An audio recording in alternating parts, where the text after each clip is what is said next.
there with the free kick. A brilliant header by Mark McGee. And inside the bums. A brilliant goal for Celtic.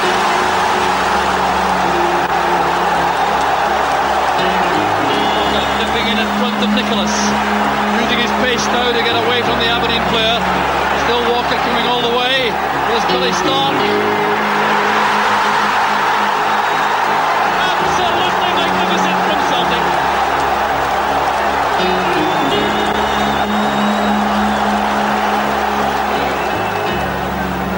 Oh, this is very quick. Connor being careful, and he wasn't careful enough. It's McAvenny.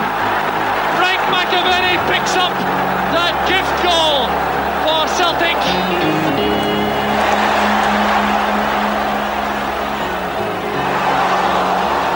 Sandy Walker going through and Roberts. No mistake this time. Celtic are in front. Start. Here's Walker. That's for Peter Grant. That's the second.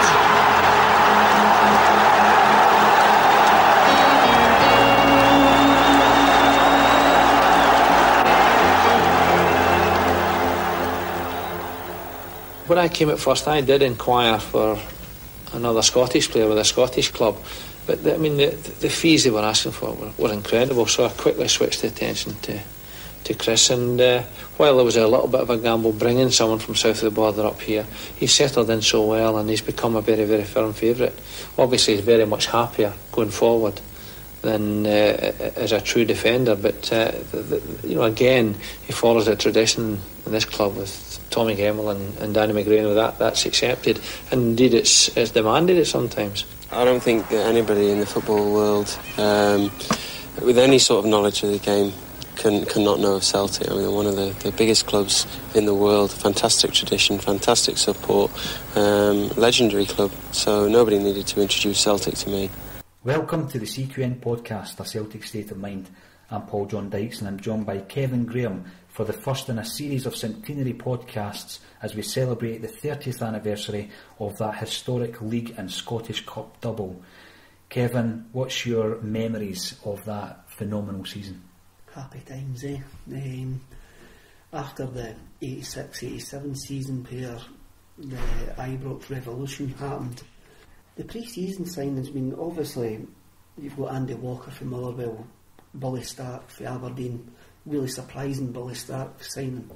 Then you've got Chris Morris, who arrived for Sheffield Wednesday, a Sheffield Wednesday reserve player, and when you look at what was happening across at Ibrox at that point, he was really low key, and you were looking at, they had signed Butcher, Woods, Graham Roberts, they had Mark Falco on the way, they had Mark Walters on the way, and we're going, well, we're signing Sheffield Wednesday's reserve right back. We're signing a guy for Aberdeen who is in the twilight of his career. We're signing Andy Walker, who's had a couple of decent seasons at Motherwell.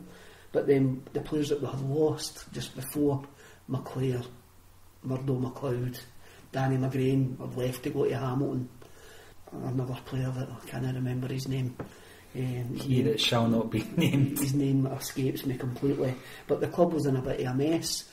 Even the handling of the transition from Hay to McNeil was a bit badly handled, shall we say. So when that season was starting, it was a birthday season. You always wanted something special to happen. But it didn't start off in that summer.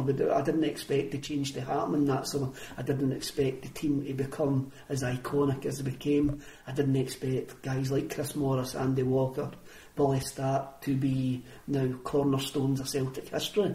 But Morris, you've got to have a look at that pre-season. Arsenal came up and girded us 5-1. We were always linked with Charlie coming back as well before we signed McAvenny and that. It's just a great period. I just went to high school as well, and very strange. Scotland in the 80s, especially where I stayed.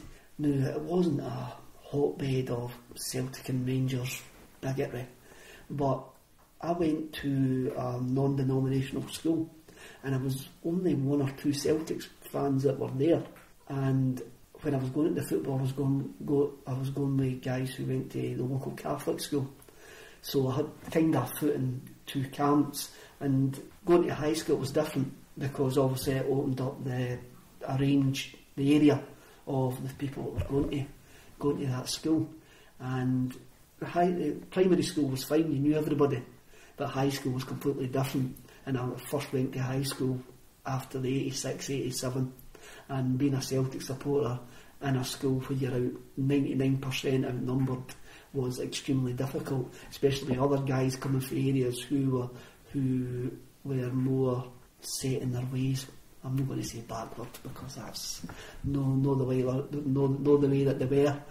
Just what Scotland was like in the mid to late 80s. It was a changing country, and by the time I left high school, the number of Celtic fans there had increased 10, 20, 30, 40 times. It was a period of change, I think, in Scottish football and also Scottish society, when I maybe have a think back on it. I think so. I mean, if I was to go back to where I was at that particular time, just a couple of years younger than yourself, it was the aftermath of the miners' strike. Yeah. My dad was a striking miner who had to go elsewhere. He was working abroad and all this kind of stuff. And it was down to my cousins and my uncles, etc., to take me to the games. But it was in this season that I went to my first game. And I do remember being quite excited to see the new signings, even though at that time your knowledge was based on the Celtic View, the Shoot magazine and the Match magazine. We didn't have the plethora of information that we now have and possessed. And even then, I had no idea who Chris Morris was, because he, as you say, wasn't really that well established. You still believed that anything was possible, even though, like yourself, I bought Shoot and Match religiously. There was still a guy coming from England. He's just the same as Terry Butcher. Really, that's where my 11-year-old, my 12-year-old mindset was. Andy Walker scored plenty of goals, he'll be fine. But still in the back of your mind, you're still going, you didn't expect the Centenary season to happen the way it happened. And obviously for this, we've been sort of looking back. And it was, even the 86-87 season, it was close. It wasn't as if Rangers run away with it, the Rangers Revolution run away with it. And I mean, they still dropped a vast number of points. I think they dropped 24 points, Rangers. And Celtic went 14 games if it won in a game in that season as well. So it wasn't a runaway revolution. I mean, it wasn't until Jimmy Gilmore scored against us at Brockville in front of 14,000. I remember that. I mean, we still had a chance to win the league, and the fans had given up, even though it was still into the last two games of the season, and we still had an opportunity to win the league. So it wasn't as if the Soonest Revolution was a runaway train. It was catchable, and I think Billy coming back made us believe that we could catch it going into the Centenary season. The mythical nature of our beautiful club. The fairy tale. The fairy tale. And of course, Billy McNeill had spent time at Aston Villa and Man City. It was during those tenures that he identified Chris Morris as a potential signing. I remember looking at his profile on the Panini sticker album, and he was a right winger. And then obviously we started playing him at right back. And I think straight away he became an established member of that side. And one of the biggest surprises for me looking at Chris Morris is that he was third in line after Jim Craig and Danny McGrain, you know, as our right back, our established right back, to wear the number 2 shorts as it was back then. But he did have the traditional overlapping full-back ability that Celtic had, probably as far back as Duncan Mackay, and then that ran through your Jim Craig and Danny McGrain. Morris was that overlapping full-back, and I think some of his biggest moments of the season obviously were as an attacking force. As a player, what was your kind of memories of Chris Morris when you started seeing him slotting in at right back, and he was almost an ever-present, wasn't he? When I first started watching Celtic, obviously McGrain was there, and even the footage of watching McGrain now, obviously in the early 80s when I started watching Celtic, my memories are hazy, but you always remember the Celtic full-backs going forward. and Morris was in that mould that he attacked more than he defended, but he could defend. He was a tenacious defender up against some very good wingers in Scottish football in that period, but it was always going forward. He had a great delivery. He had some decent assists in that season. He popped up with a few important goals as well, but he looked like a Celtic fullback, and maybe that's just the way that we play. And he was good for Celtic, but Celtic were good for him as well. I think it suited his style of play, but obviously Billy had scouted him well. With Billy being in England, he had obviously seen him. One of the first things I remember about him, that he had grey hair. And we're going about Stuart Armstrong having great hair, but I remember after he signed, there was quite a few young laddies in the Bannockburn area had Chris Morris haircuts. So did Peter Grant and Derek White, so they must have been sharing a barber. If there's a couple of them listening to this podcast, you know who you are. The tints and the highlights and all that kind of stuff. Spikiness. Yes. And one of the best memories for me, looking back, and we've just been watching the game on YouTube there, was the New Year's Day game, as it was called. It was actually on the 2nd of January 1988, 2-0.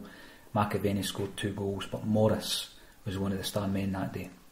He was. He set up the 2 goals for McAvenny, but he's part of that holy triangle.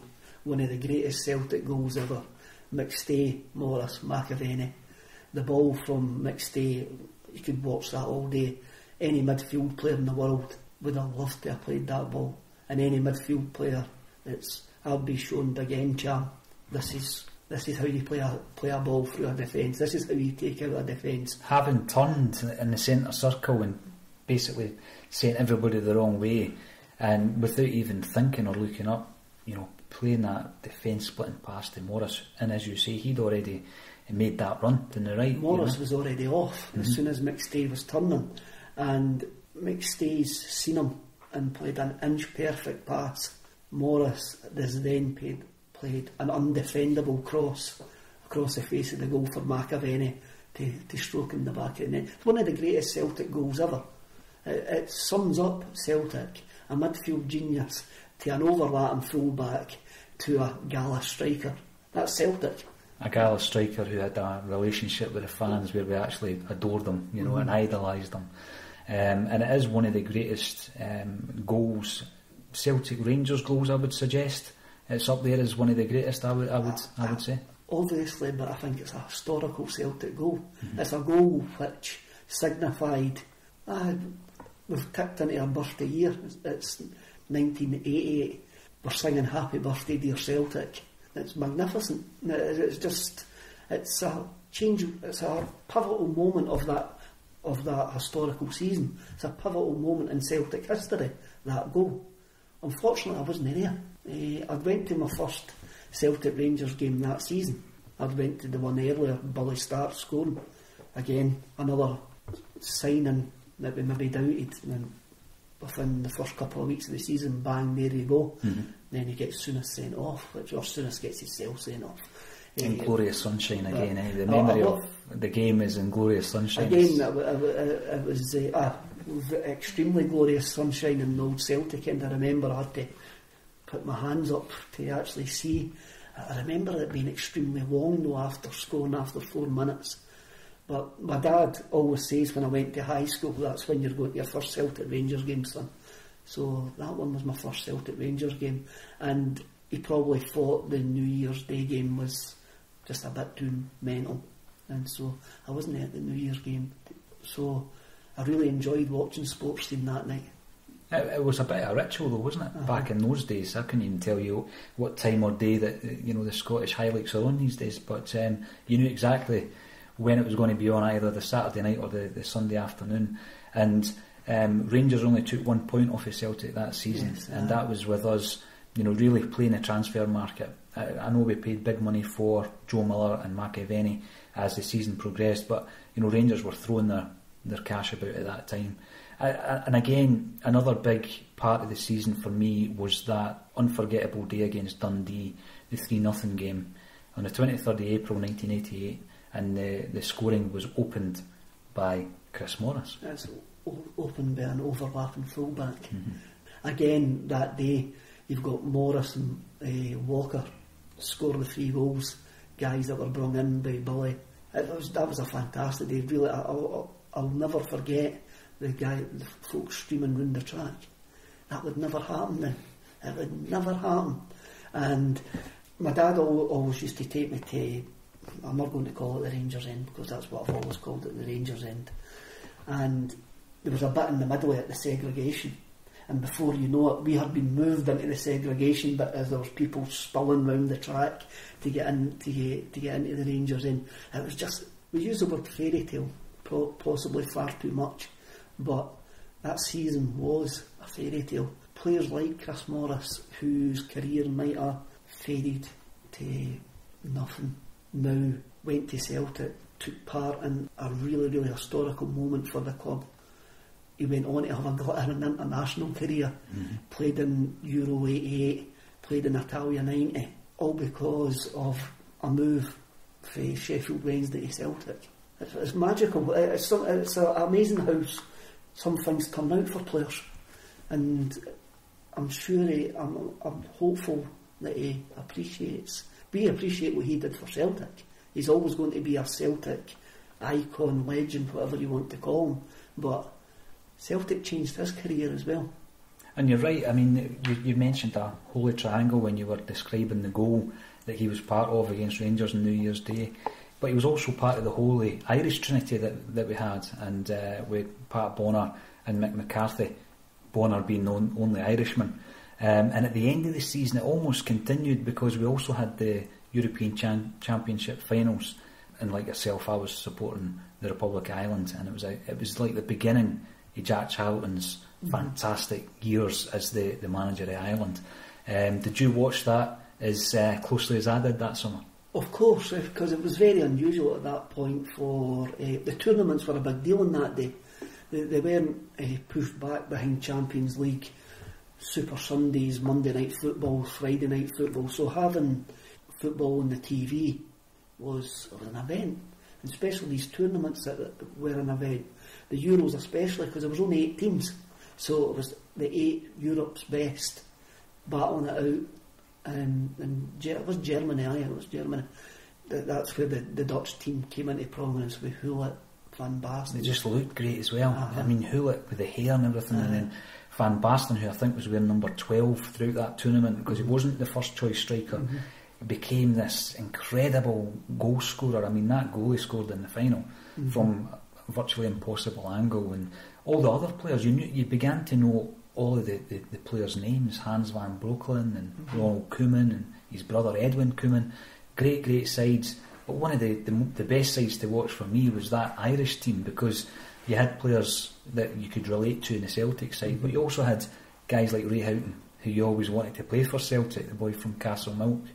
But you're right, he got that opportunity on the back of a great season at Celtic, and I'm pretty sure, and I'll ask him when we discuss this season, just how appreciative he was. The platform, I think, that Billy McNeill gave him.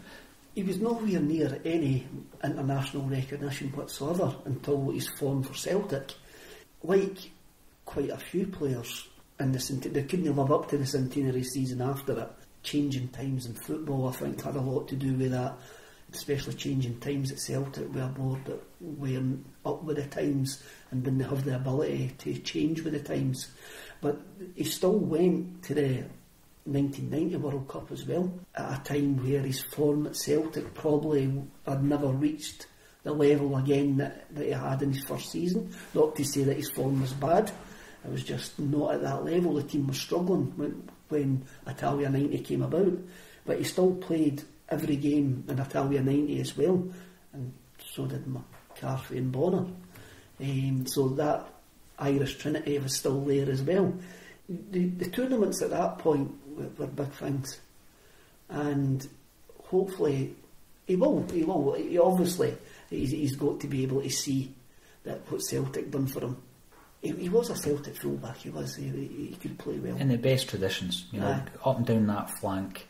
And when you had maybe somebody like McStay spraying passes left and right, Also Joe Miller in front of him. I always remember Morris and Miller being a formidable partnership down the right hand side. That's how I always recall it. Even though Joe was signed as a centre forward, he was never going to get a game in front of Walker and McAvenny. He says that himself. He played a blinder on his debut at right wing against Dundee.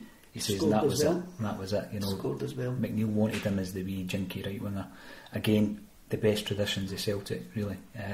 So I think moving on from the centenary year, as you say there, it wasn't quite the same, and I don't think we gave Billy McNeil the funds in the pre-season into 88-89 to build on the success and have an assault in the European competition, because all we did was we went out and we signed Alan Ruff and Ian Andrews. So can you remember a sense of disappointment? Can you imagine anything similar in this day and age? I can't remember a sense of disappointment, because I think the naivety of youth, I probably started thinking, going, that's us won the double. Aye, Rangers might win the league next year, but we'll win it the following year. And I kind of expected that to just keep on happening. I think probably the status of Big Bully, probably just thought, Bully's the manager, it'll be fine. Doesn't matter, we didn't need to sign anybody. Walker will score goals, McAvenny will keep on scoring goals, wee Joe will be fine. We've got Paul in the middle of the park, Tommy Burns, midfielders in European football. We've got the Bear at the back. We'll be fine. They can chuck money at who they want to chuck money at. We're okay.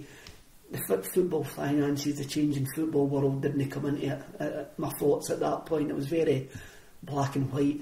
The days were sunny. It was great. We've done a League and Cup double. Looking forward to playing in the European Cup.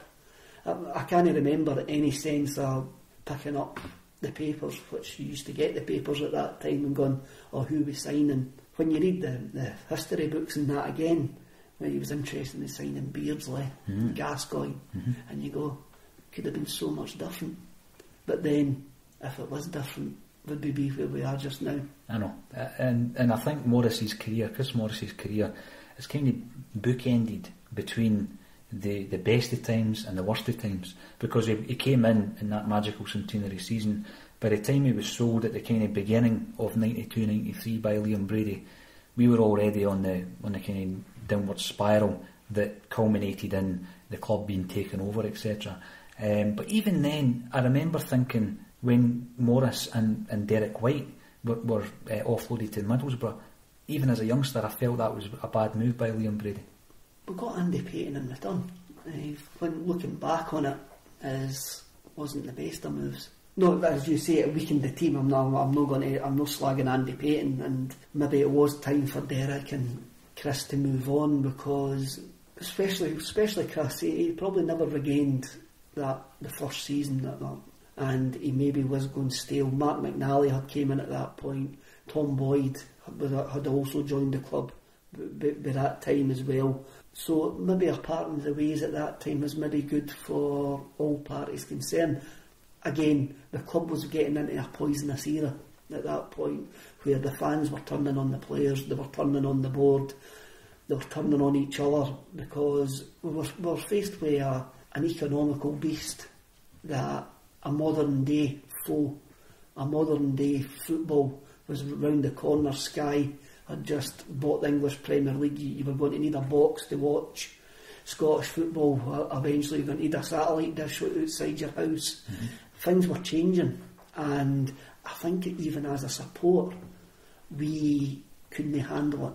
And at that time we were maybe at a crossroads as a supporter. It wasn't until the Celtic for Change movement we kind of grasped it. But I think it was a simpler time in those days.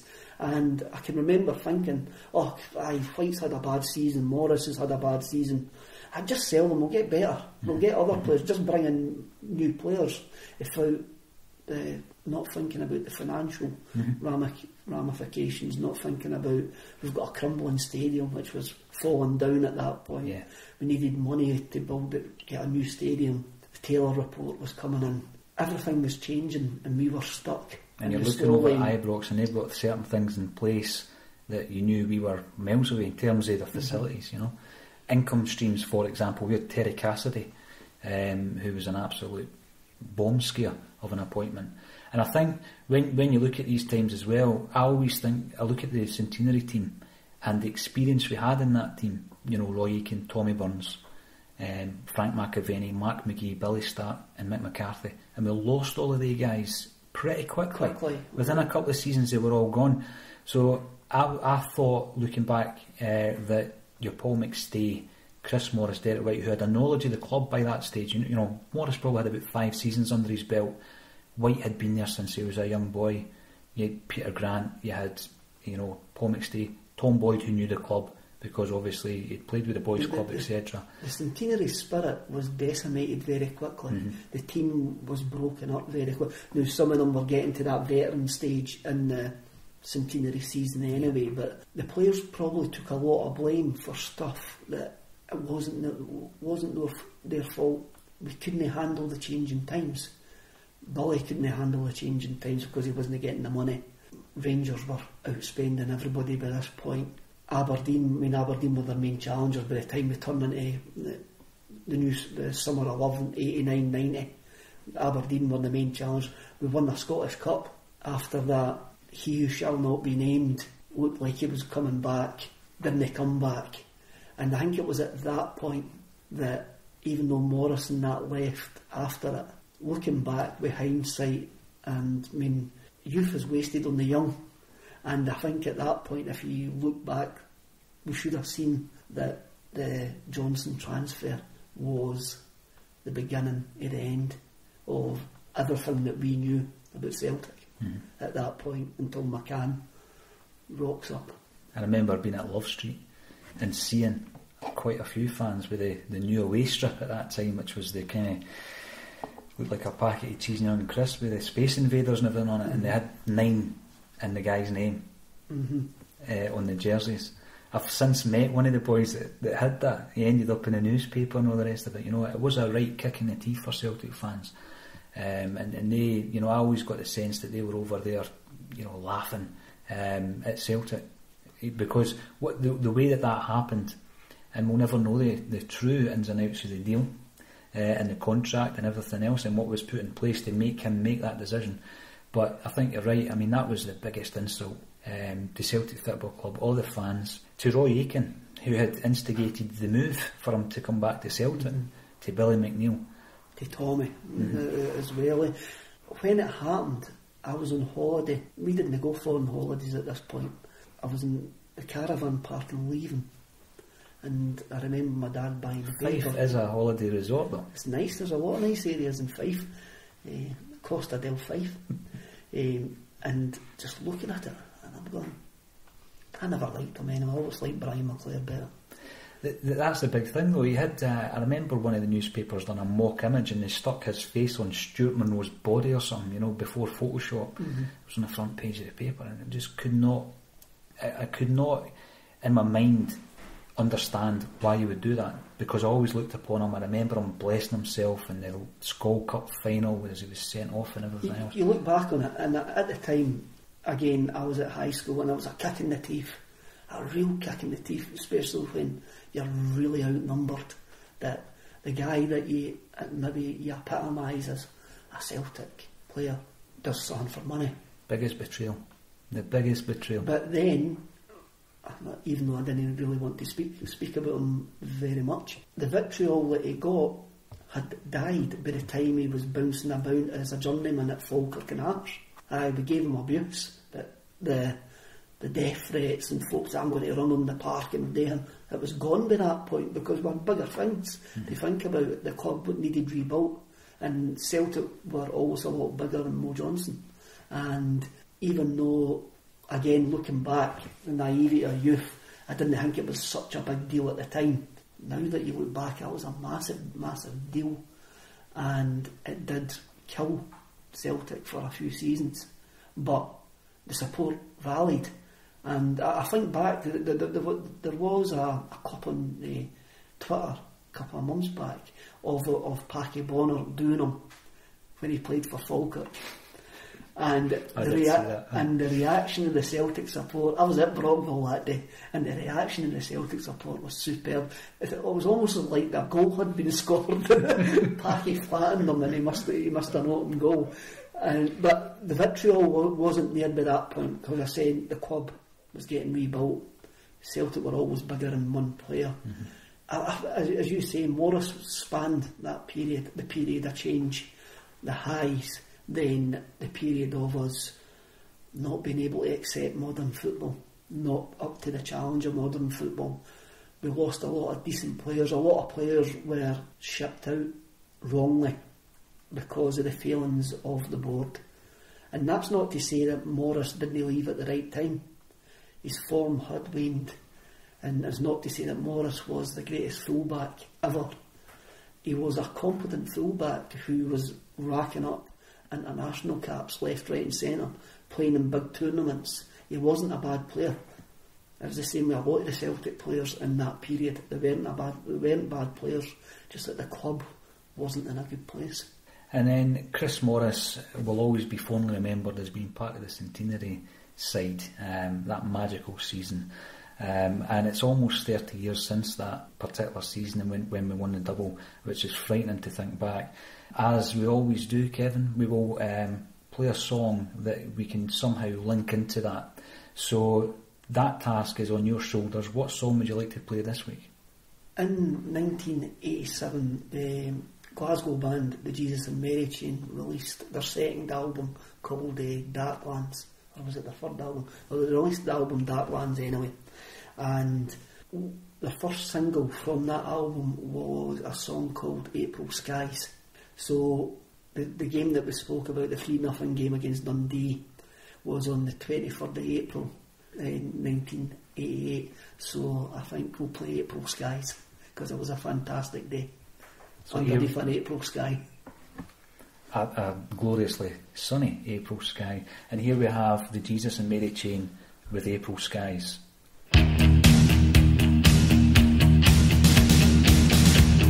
honey, what you trying to say? As I stand here, don't you walk away. And the world comes tumbling down. Hand in hand in a violent life, making love on the edge of a knife.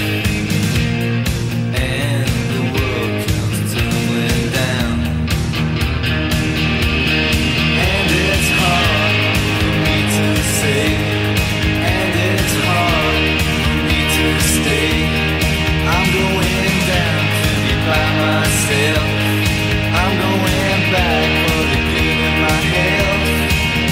And there's one thing I couldn't do: sacrifice myself to you. Sacrifice.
It was the first game of the new year.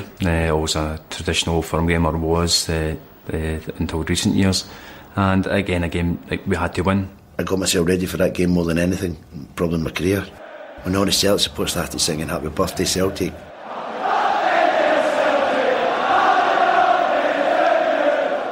It was like incredible, you know.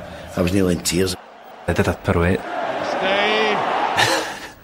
A nice wee turn, and just saw Chris moving up the flank, and just played the ball in, managed to find the space, and Chris, using his pace, got at the end of it, threw the ball in, and Frank was where he usually is to slam it home. Brilliant play from midfield, and Celtic are in the lead. No Woods in goal, and that's a goal. McAvenny.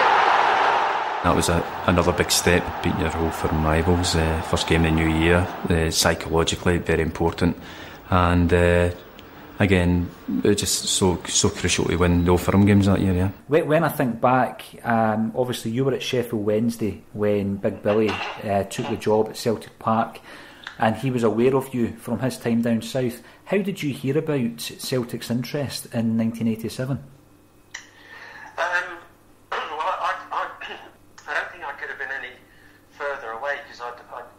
To my parents' house down in Cornwall, and I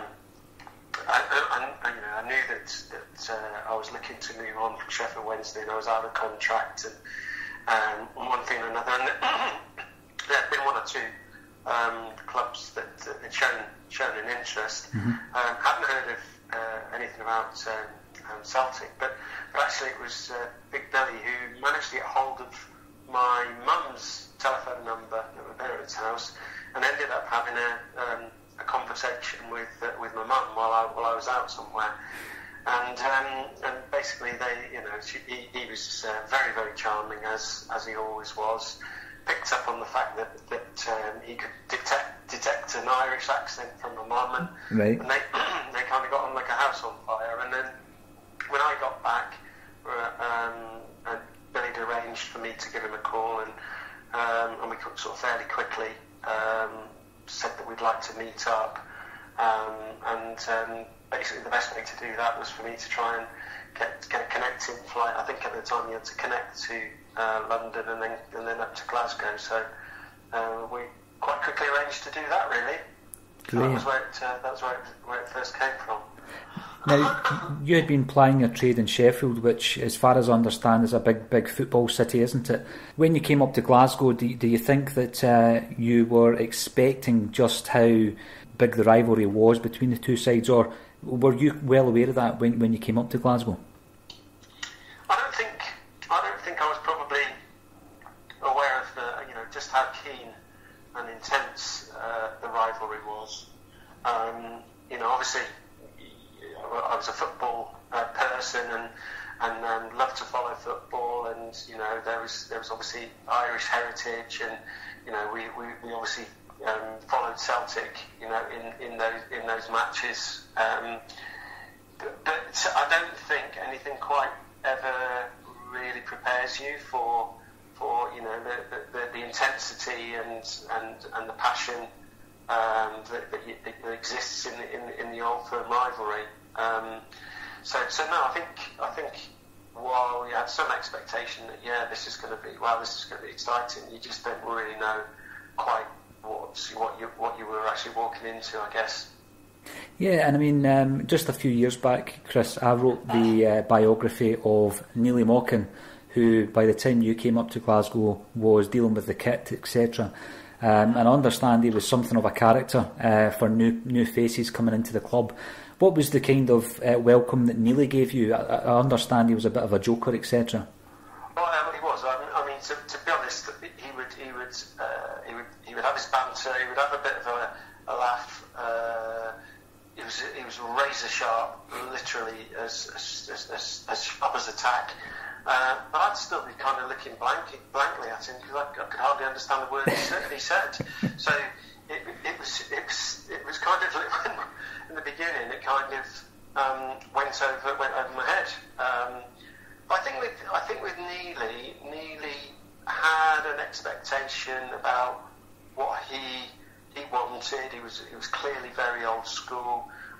He was very, very, respectful of the culture and the Celtic sort of history and heritage, and I think he expected people to buy into that, and I think you were always okay. You were not always going to be at the sharp end of Neely's tongue if you adhered to that, and you could see that you were prepared to give everything and were 100%, and bought into the culture that clearly exists at Celtic. You'd be all right with Neely then. I think if you showed any kinds of, you were any kind of a malingerer or anything like that, you could expect to be many times on the wrong side of the razor sharp Neely Mocken wit. Excellent. I mean, when you came up to Celtic, Chris, you were taken over from someone who'd been a stalwart for some time at right back, Danny McGrain. His career had spanned 20 years at the club. Did Billy McNeill give you an expectation of the overlapping fullback, which had become something of a tradition at Celtic Park, or was that something that was quite natural to you? Well, I at Sheffield Wednesday, I started out as a forward, as a winger, and I got to a certain point in my career, sort of fairly early in my pro career, and I remember having a conversation with the then Sheffield Wednesday manager Howard Wilkinson, and Howard said, son, I don't think you're quite gonna hit the heights as a forward. Just is one or two things. You don't have a sort of good enough, if you like, a trick or one thing or another that's really going to sort of kind of set you apart as a top class long term forward, striker, winger, whatever it is that you end up playing. However, he said, I do think that you've got, sort of great energy, and you're a good defender 1v1, and you love to go forward, and you've got mountains and great attributes in terms of athletic ability and athletic capacity. Well, I really think that there's a great opportunity, if you're prepared to knuckle down and learn, for you to develop as a wide defender or a fullback or wide central defender or something like that. So clearly, I said to him, well, obviously, that's a bit of a shock for any young player to hear. If you think that's, that there's a good opportunity for you to do that. Mm-hmm. And I think within about sort of 2 or 3 weeks from there, I was in the first team, playing as a fullback, which was fantastic, and I think I've always had that then, half an eye on if I can get forward and get a cross in or go and join the attack, and I've always liked to do that, feeling that I always had the capacity to get back if that was, if it was necessary. Mm-hmm. And I think there's a couple of questions that I will be asking regarding that season, where it very much is your attacking prowess that were highlights of the season, I think, Chris. In particular the New Year's Day game on the 2nd of January, with that pass from McStay, your cross into McAvenny. I mean, how did Big Billy prepare you for the intensity of such a fixture as the Celtic Rangers game? He used to recognise that that there would be a lot going on in and around Glasgow.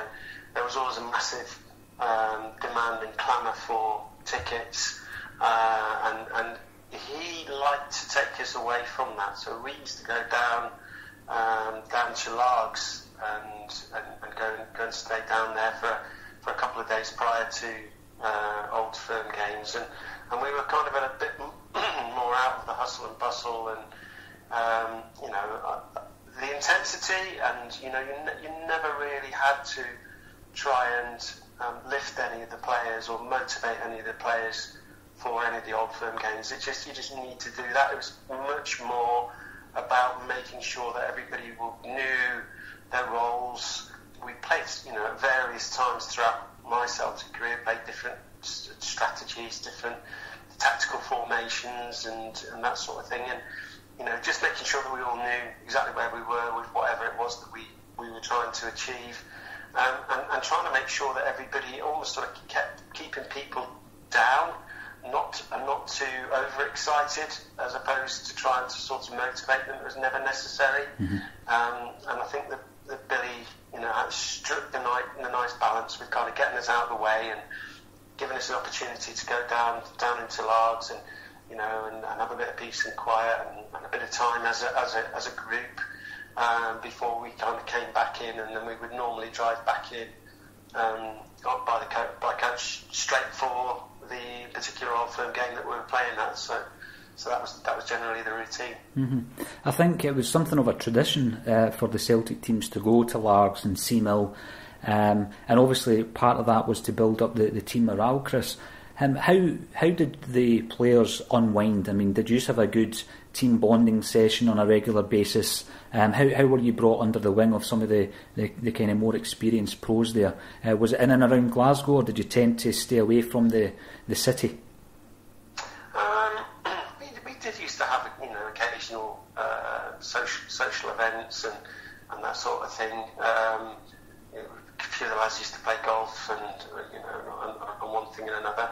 I do remember that as a group we used to have a great camaraderie and a great mix of some of the sort of the younger Celtic stalwarts, if you like. So your Derek White, Paul McStay, Anton, Peter Grant, people like that, and then you had the older and much more experienced, the likes of Tommy Burns and Roy Aitken and people like that had been there and done it all, as it were, and then you used to have, if you like, the rest of the people that made up the atmosphere and the environment, and it was people like Neely Mocken and Brian Scott who was always game for a laugh, and then of course we had Jimmy Steele who was there, and invariably there was some sort of a contest. He at 70,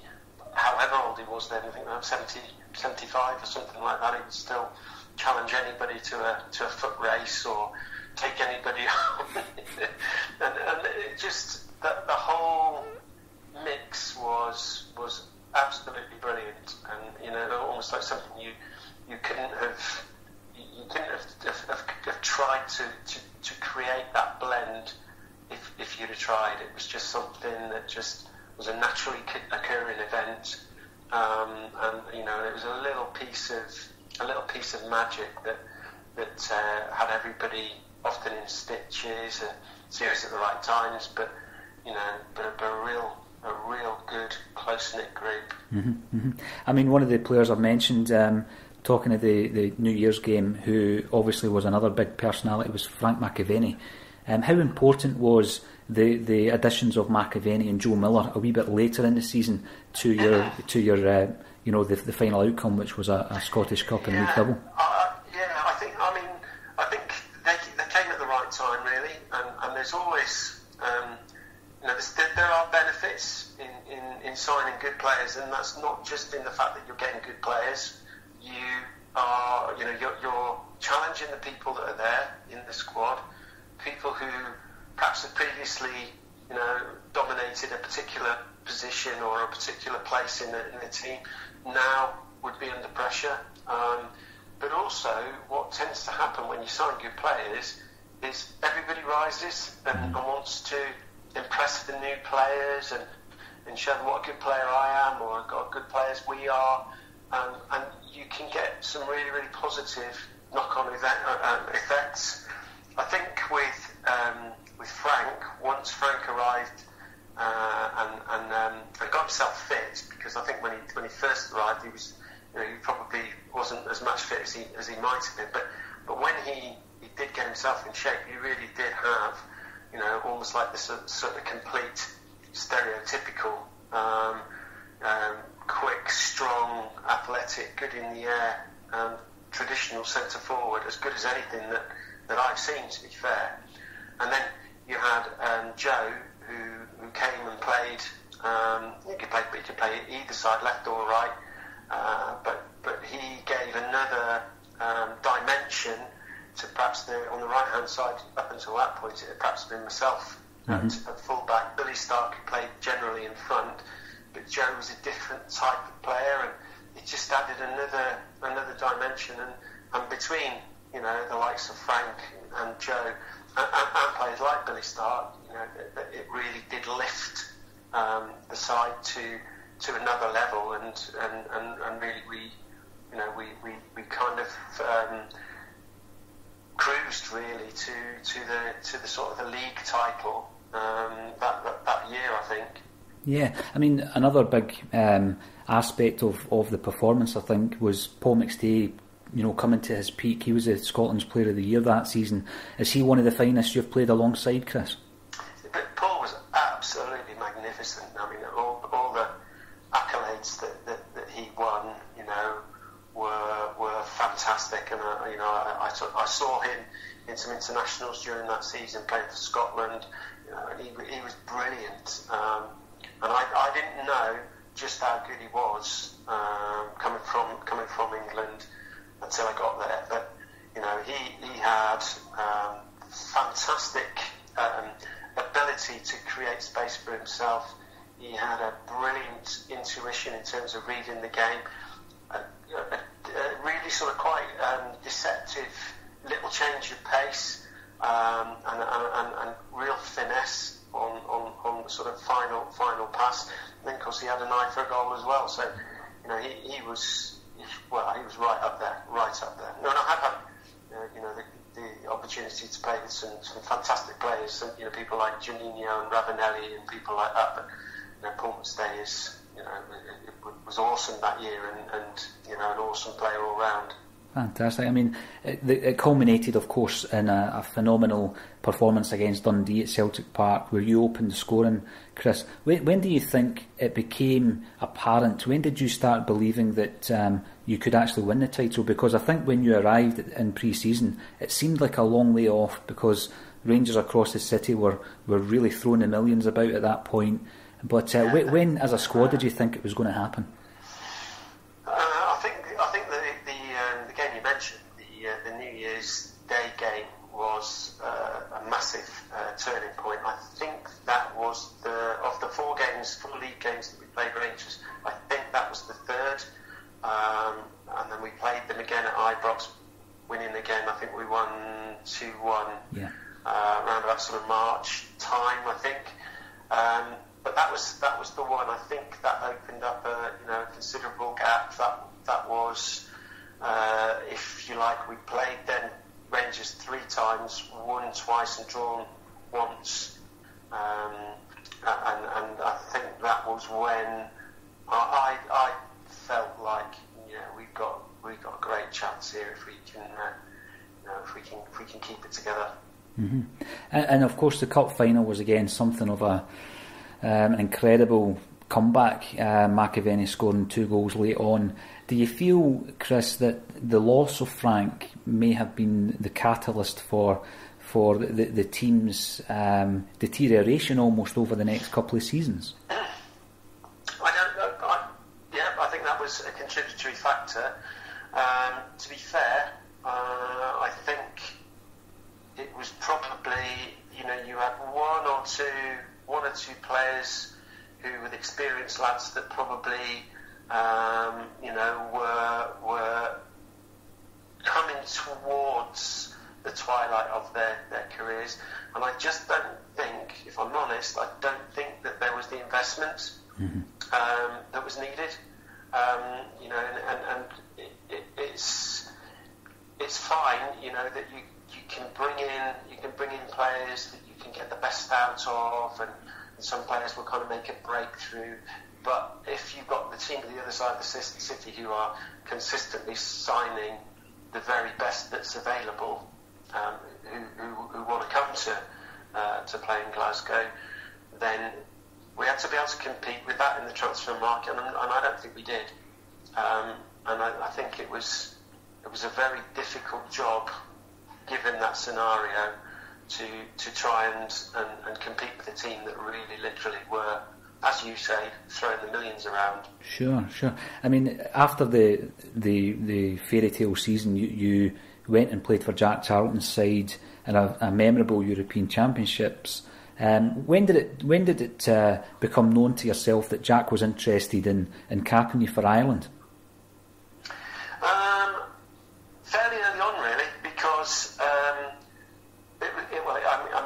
call it fortune if you like, but in the same way that Danny McGrain's career had come to an end at Celtic, and there was, if you like, a void there that needed to be filled. I think with the Irish team, I think there was an opportunity. I'm not saying that there was a void, but there was an opportunity there, and they were looking for a right back. And the great thing was that I was playing alongside, week in, week out, alongside Pat Bonner and Mick McCarthy, who were clearly two of the senior players in the Irish team. And what happened was basically that by the time I made my debut for Ireland, which I think was something like November time of that particular of the 1987-88 season, but November 87, obviously I'd been playing since August, so they'd had a chance to sort of get to know me and have a good look at me, and then had opportunity to put a word in and recommend, and and I think that's what happened basically. And the call came. I think they checked out the legitimacy of the fact that I could play for Ireland, and that was all cleared up fairly quickly, and I was involved from sort of November onwards. And I remember prior to the game just sitting down. It was a low-key game against Israel at Dalymount, not at Lansdowne Road, which was the then major stadium for Irish games. But we were at Lansdowne Road, and I remember Big Jack walking on the pitch. Didn't see him. He came up behind me, and he said, "Right, you're in the squad now." He said, "You'll not be a regular, but you'll be around the squad for a while. Off you go." And I think I played something like 25 games consecutively after that, including European Championship finals and World Cup finals 1990, which was quite amusing, really. Yeah, it was a phenomenal run. I mean, and again, it was a kind of golden age. It was the beginning, really, of Ireland becoming a force again. In terms of football, Italia 90 was so memorable. And one of your international teammates, I think, would have been Liam Brady, who was coming to the end of his career, wasn't he, Chris? Yeah, that's right. That's right, yeah. I remember when he was appointed as manager of Celtic, and it was pretty bold because it was his first appointment as a manager. Were you quite confident that it could work out for Celtic, and that you could maybe bring the success back that had been lacking for a few seasons? I think the real answer to that is didn't know. Didn't know enough. Knew Liam as a person, phenomenal player, and I think even when he came to Celtic as a manager, even at times when he sort of joined in a game of kickball, I think he was incredible. You could not get near him. Just the decision making that he had at his disposal, and the range of passing and skills that he had was just awesome.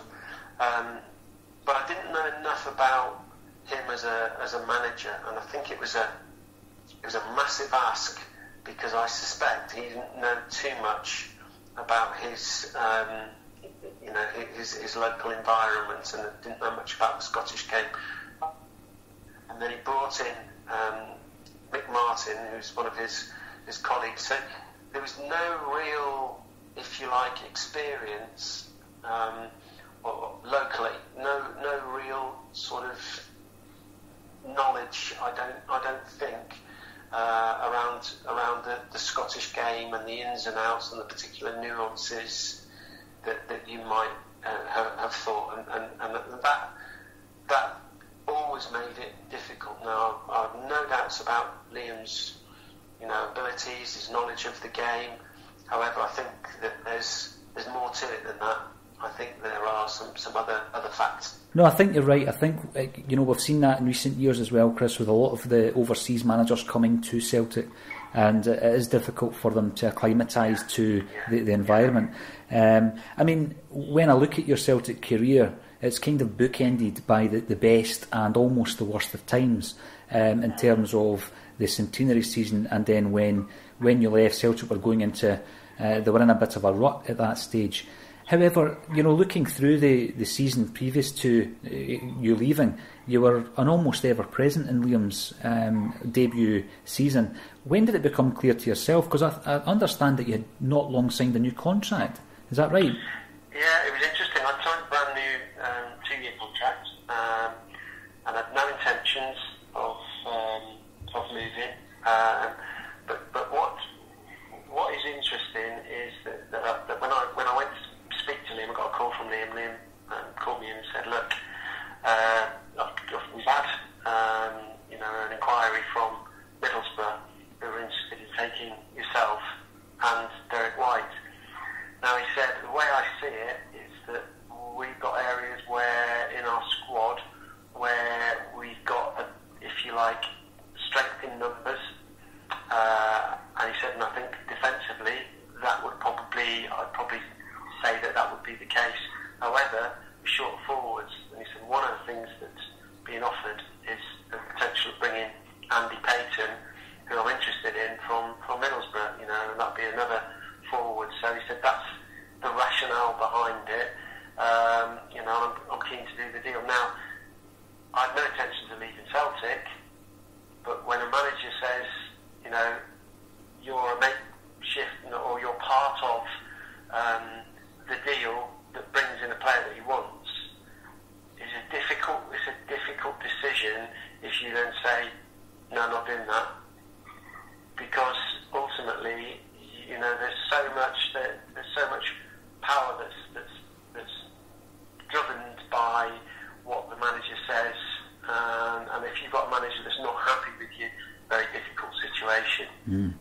So I went away and kind of thought about that, overnight, and decided I would meet with Middlesbrough, and to be fair,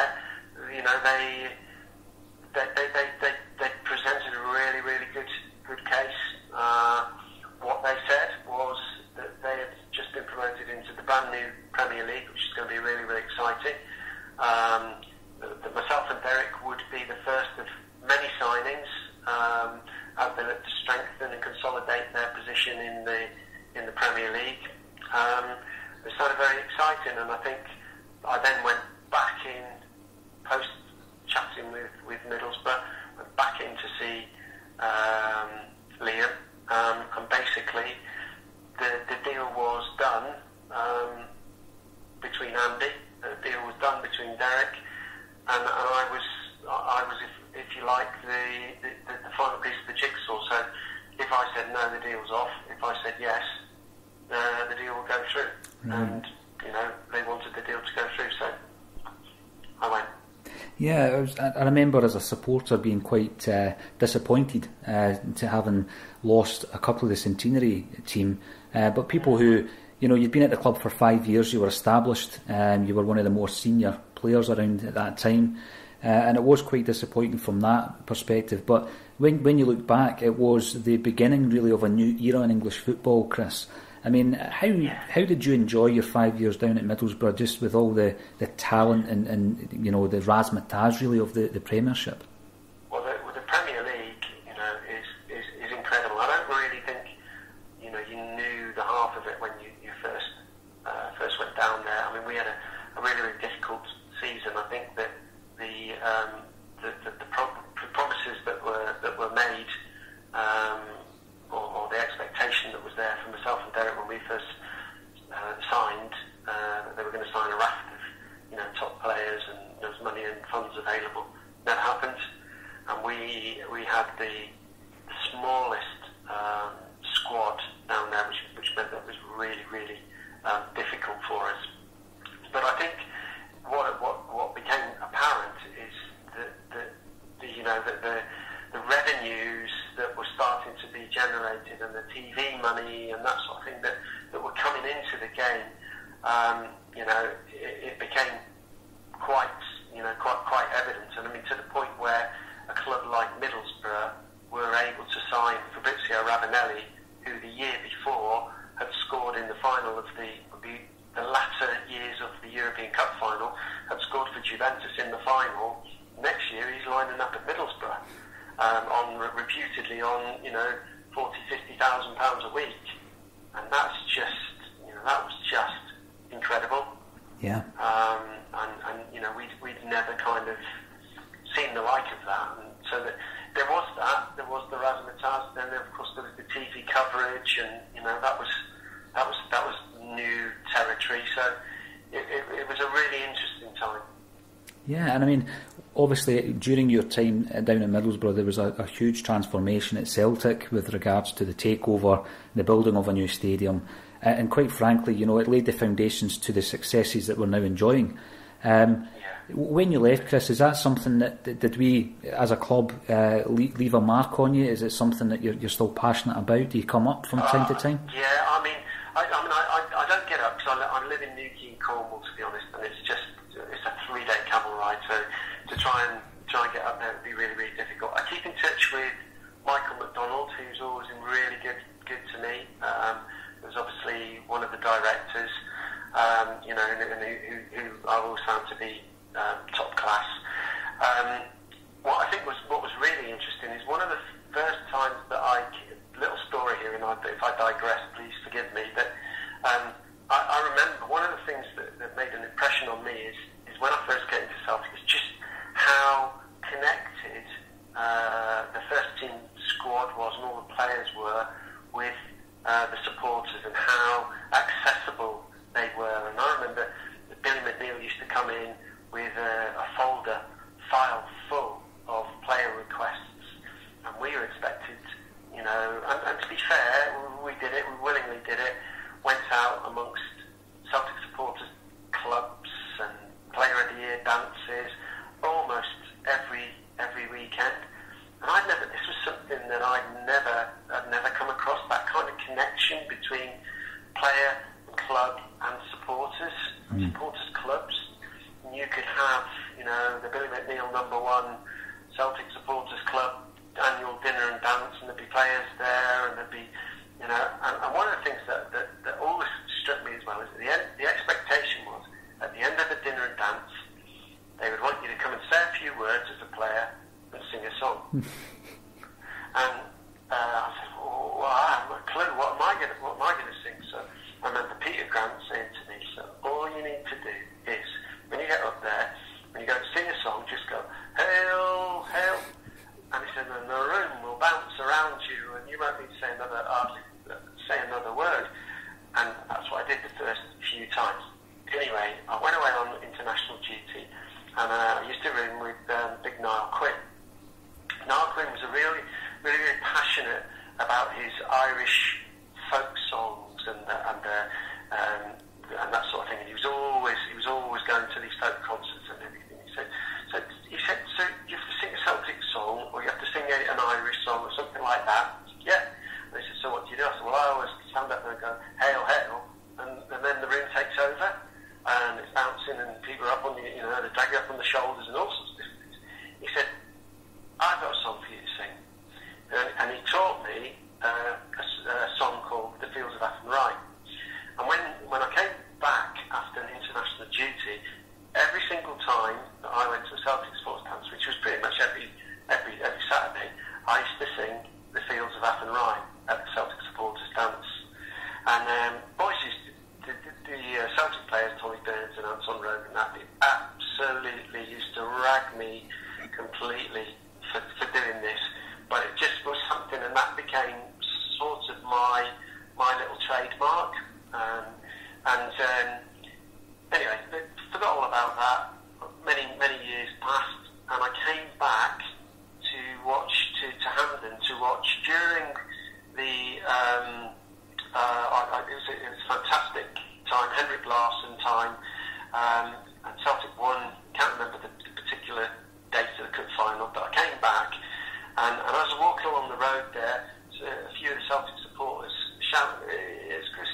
And then a couple of them said, "They're the man Fields of Athenry, which was really, really quite interesting.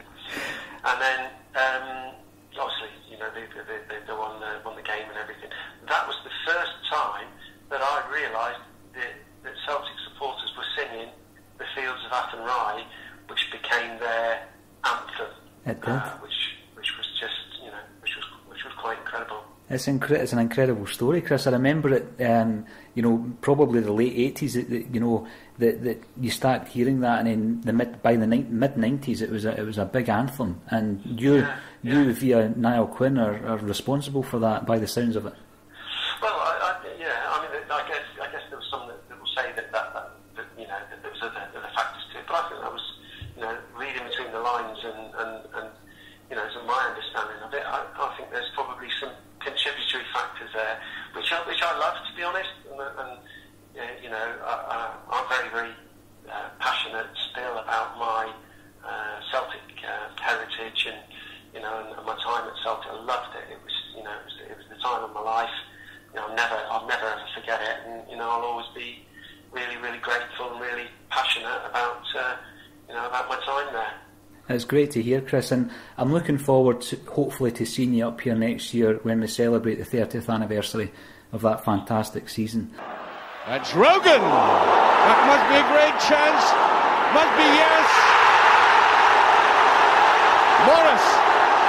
We were a wee bit on edge. Chris Morris had scored a very early goal, so we were always in front.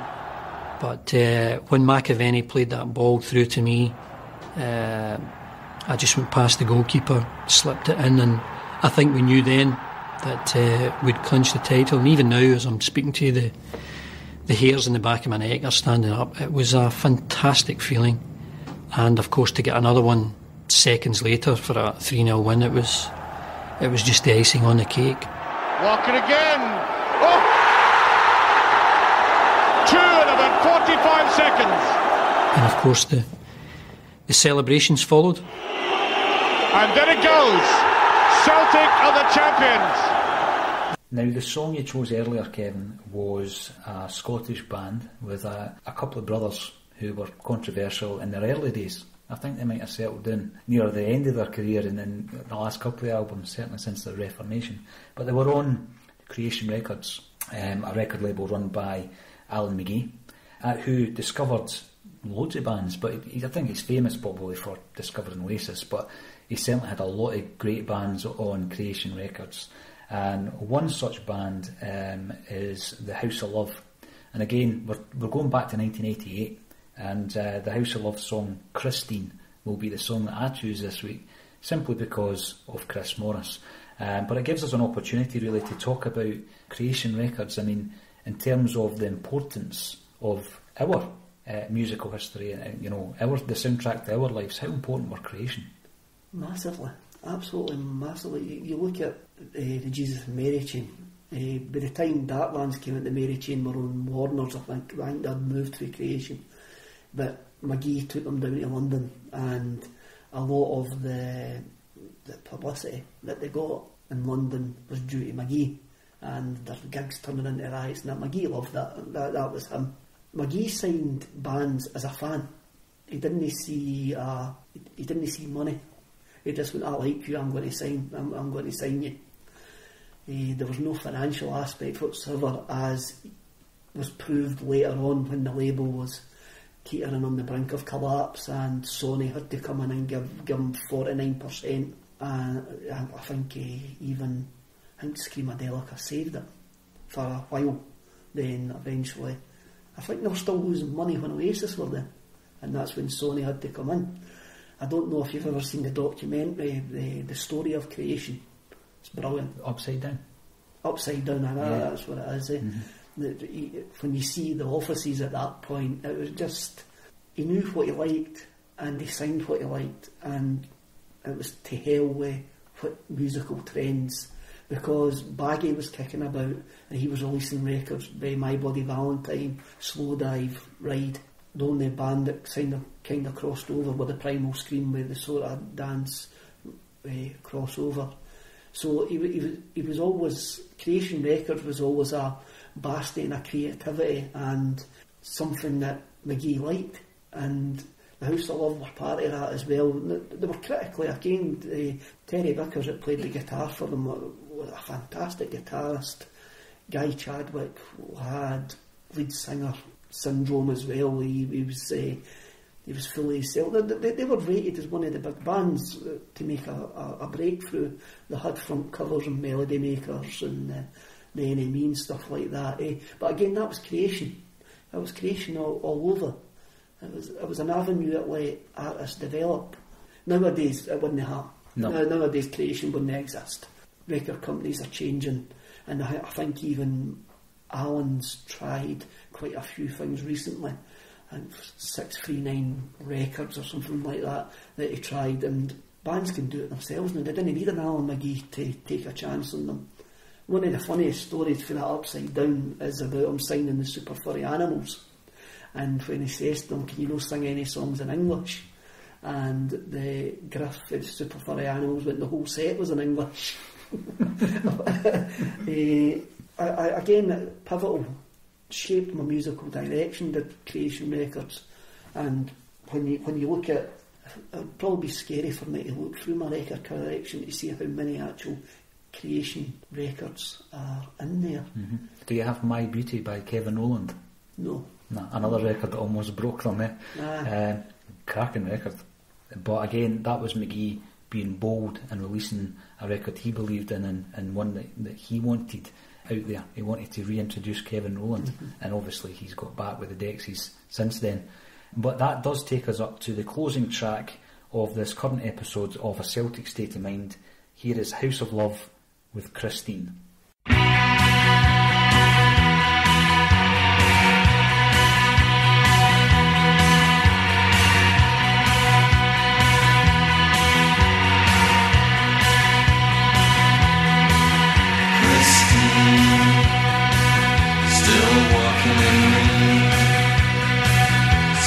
Talking to me, Christine, such a sense of loss, and the baby cry, Christine,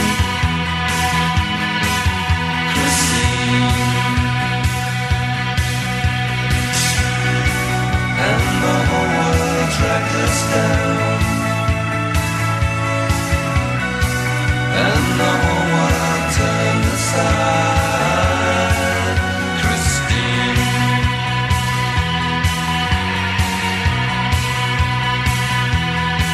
You're indeed